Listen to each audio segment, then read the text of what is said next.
The Montana Television Network. This is the noon news from Montana's news leader. Good afternoon, and thanks so much for tuning in today. I'm Aja Goare. Our top story today, Senate Republicans hope to pass a tax bill this week, but they may not have the votes. Meanwhile, Democrats abruptly pulled out of another scheduled meeting today with President Trump. CBS's Weijia Zhang has the story.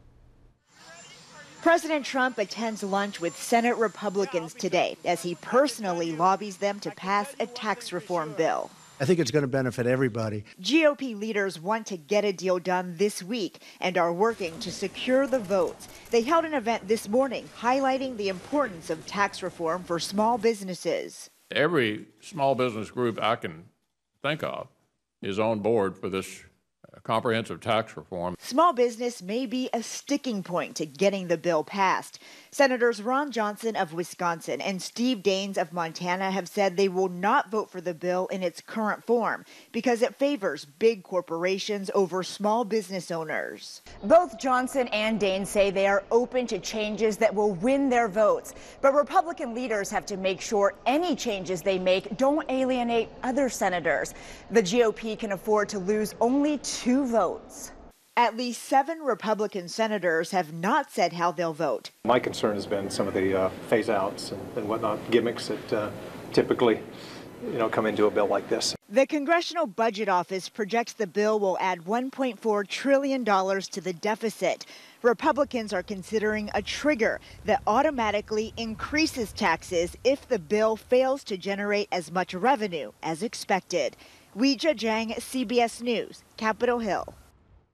And as you heard, Montana Senator Steve Daines says he cannot vote for the bill in its current form. In a statement, Daines says he does not want large corporations to gain the competitive edge over smaller businesses. He said he's confident the appropriate changes can be made in a way that makes the U.S. stronger and more competitive while helping smaller businesses prosper. Meanwhile, Democratic Senator Jon Tester is still a no on the bill. He says, quote, "The Senate bill as currently drafted saddles our kids and grandkids with more crushing debt by adding nearly $1.5 trillion to the deficit. And it raises taxes on Montana families, forces cuts to Medicare, and benefits wealthy out-of-staters at the expense of hardworking Montanans." We'll, of course, be following that. An investigation is underway in Sanders County, where a man took his own life after killing a woman and injuring a man.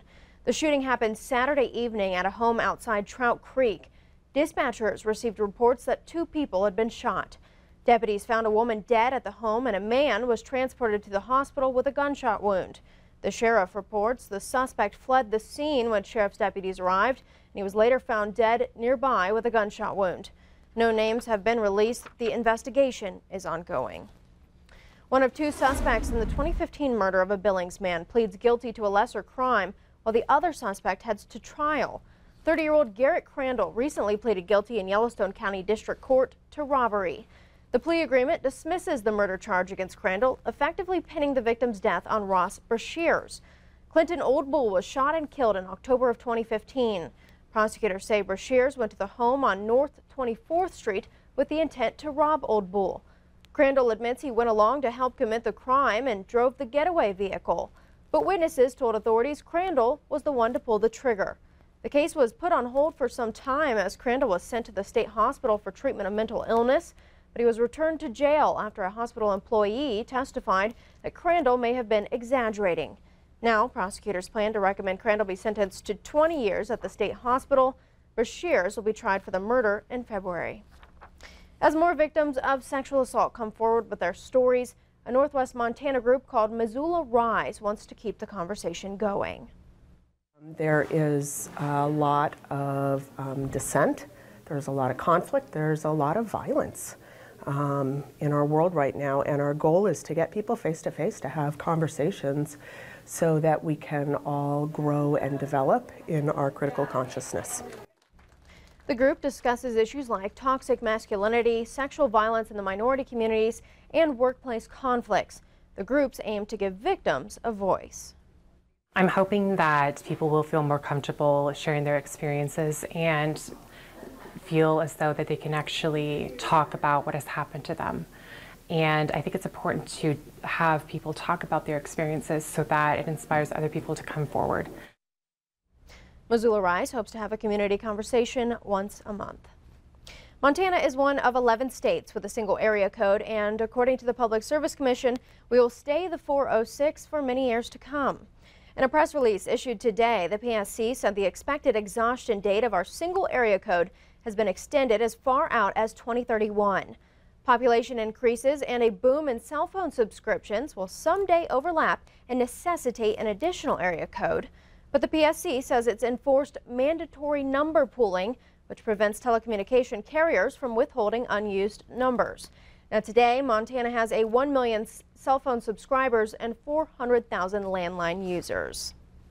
Still ahead on the noon news, the threat of a volcanic eruption in Bali rises, but residents won't leave.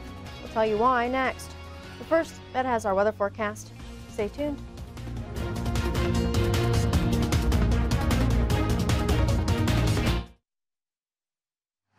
You're watching MTN News with Aja Goare, Storm Tracker weather with Ed McIntosh, and farm and ranch news from the Northern Egg Network.